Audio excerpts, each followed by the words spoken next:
Hey everyone, Joe Carroll here. Thank you for joining me on my channel. Our friends at Warm Audio today have made it an exciting day because they have a new product and I've got it right here. And that is the Fentone ribbon microphone. So ribbon microphone technology, as you know, is one of the oldest. It goes back to this particular design goes back to the 50s, but of course it's modern technology, modern components like Cinemag transformers and things like that. Within the case, you also get a clamp, a gator style clamp like this that holds a microphone, as well as a cleaning cloth to protect that beautiful chrome finish. Some of the modern components that's mentioned is a custom Cinemag transformer, like I mentioned earlier, a powerful rare earth magnet. The ribbon element itself is over 99% pure aluminum. This will handle quite a bit of volume. The max SPL listed is 148 decibels. So what are ribbon microphones good for? Why would you consider adding one of them to your locker? Number one, electric guitar amps. They have a really, just a great way of adding a lot of beef.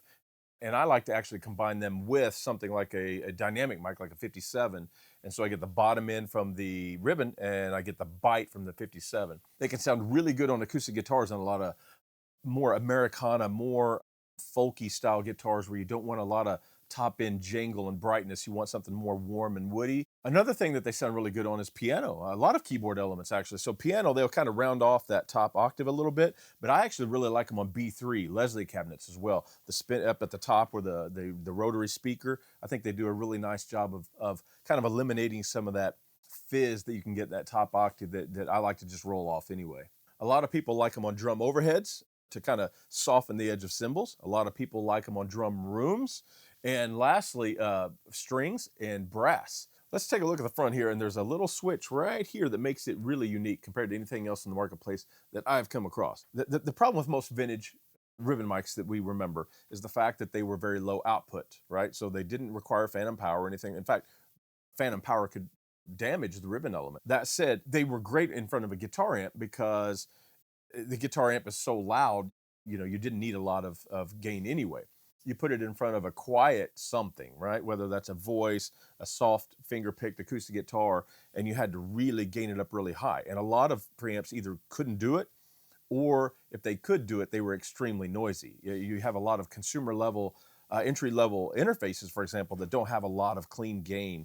And so to combat that, what they have done is they've made this to where it can be passive or active. So you may know the Cloud Lifter, for example, is a product that came out quite a few years ago that provided clean gain to up the, for like an SM7, for example. If I'm going to use an SM7 from Shure on a voice, I never use it without a Cloud Lifter. So some other companies have came up with models of that type of thing because it's really just, clean preamplification. And Warm Audio is no exception. They have the Warm Lifter, they call it.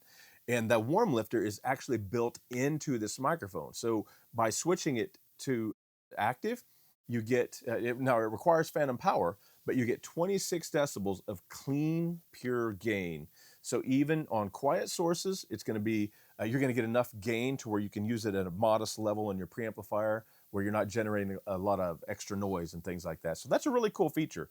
But what I did is I had a tracking session a couple nights ago downtown. So I took these with me, and at the end of the day, I asked my friends to stay over, and I put the stereo pair on drum overheads. I put them on acoustic guitar, piano, B3, and guitar cabinet, and recorded it so you guys could hear it for yourself. I could sit and talk about microphones all day because I love microphones, but until you hear it, how are you going to know if it's actually the right thing for you? You're not, right? So let's take a little look now at my friends downtown playing through the Fentones. Give it a listen. We'll come back to the studio and listen to the Multitracks.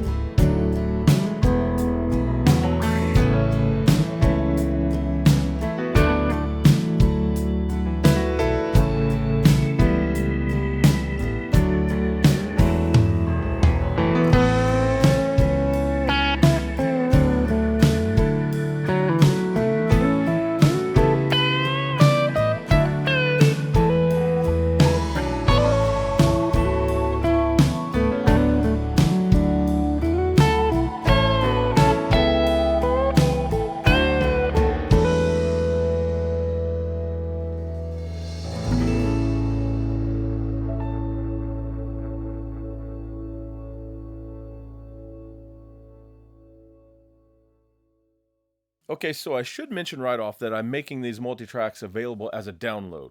So if you go into the description, there's going to be a link so you can grab these, listen to them yourself, on in your own studio with zero processing, or put them through a little 10-minute mix like I did. I went ahead and put a channel strip on every channel. Some of them I EQ'd a little bit on, and some I didn't.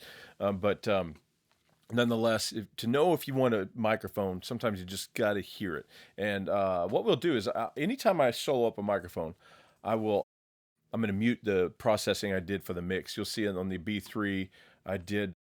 I did nothing. It was a little low pass or high pass filter rather on this, but a B3, a Leslie cabinet is one of the places that I do like ribbon microphones in music that's not going to be too aggressive and bright. If it's going to be kind of earthy and organic, ribbons are a good match for a Leslie, and you'll hear why.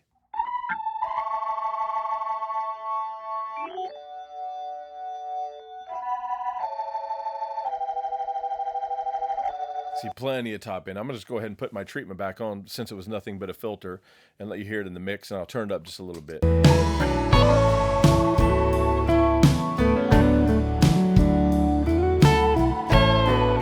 Where a B3 lives, it lives below the attack of the acoustic guitar, below the bite of an electric guitar, below the gloss of a cymbal and the air of a lead vocal. It's more that glue down here in the mid range, and so ribbon mics just kind of work in that situation.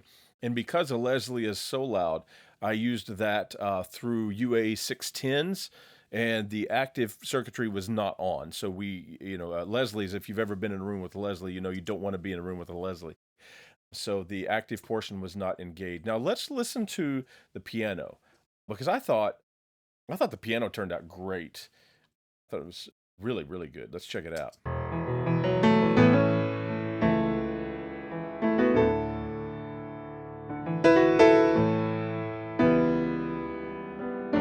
That was the end of a long day of tracking, so the tuning was starting to drift. I know some of you guys are going, "Hey, I think that's a little sharp right there." But anyway, what I did in the mix, you can see, is I did add just a little top end to get it to cut through with the acoustic guitar strum and the cymbals, and cut just a little bit too. But and I added some LA3. LA3 is really a great piano processor. Let's hear that in the mix.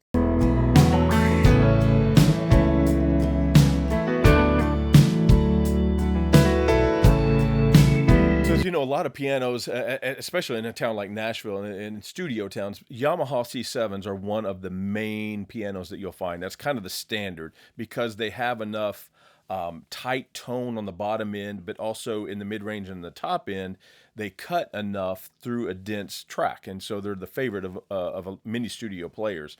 And you kind of hear there's still plenty of top end to cut through an organic track like this, even with the top end roll off that a ribbon has. So I think it sounds great. Let's listen to the acoustic guitar, because that was one of the things I treated the most. So I used two of them and recorded it in stereo, because I my go-to for acoustic guitar is stereo. I kind of mic the neck body joint, the 12th fret people talk about, and I can use that by itself if I want to. But I also mic kind of down here and get some of that wood tone, and I'm gonna let you hear that.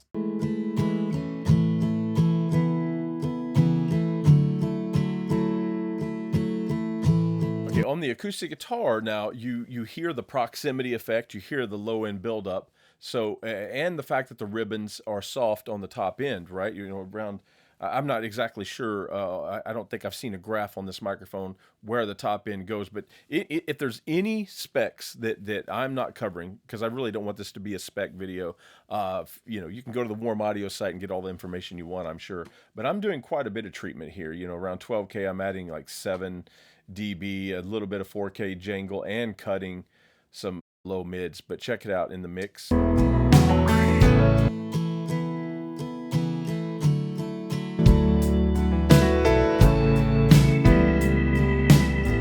In the back half of this little 16-bar arrangement, my friend Kelly, I asked him to get a little busier on the electric guitar so you could hear it. Now, what I use is I use their D19 dynamic mic with the Fentone for the bottom end. Last last year, I think it was June or July, I went to Austin, Texas, and met Warren Hewitt down there from Produce Like a Pro, and we did a master class. He recorded a band, and I mixed it. And the combo that he used was a D19 dynamic mic from the Warm Audio product line with their WA44. As you can imagine, it's Warm Audio Studio. They have a lot of their own products down there, but I remember the combo sounding really, really good. And so we have a D19. So I thought, let's just put the D19 for those that haven't heard it. And you know what? Look at that. I've got that misspelled. Um, let's put that on in place of a 57 with the Fentone and let guys hear that combo. And let me take the processing that I did off. Here we go.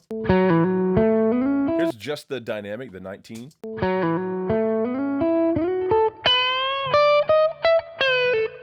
So that's where we're getting our bite, our attack, and a little bit of top end. And then the ribbon mic,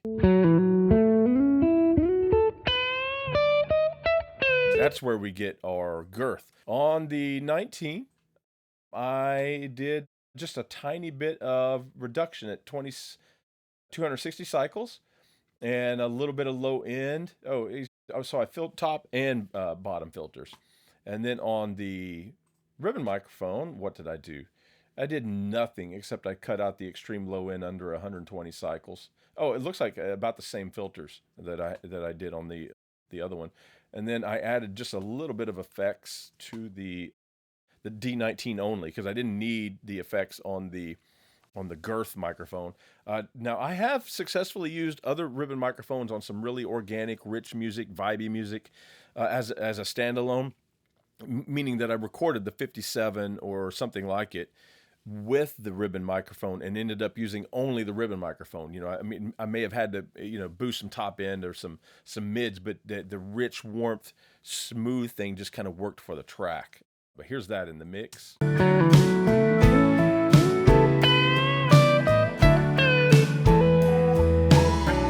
Okay, the bass was direct, of course, so there's nothing to hear there. But I did record the overheads with the Fentone, so let's check that out. And let's just start here on the back half of the song. So you hear a tom fill, you hear the snare, and you're going to hear the ride cymbal, crash and ride cymbal. Let me turn it up a little bit.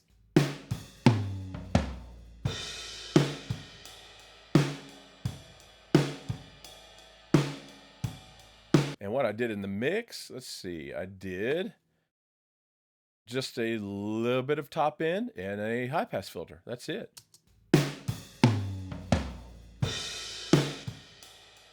Oh, and a little bit of fast attack compression. That's one of my favorite things to do on an SSL 4K.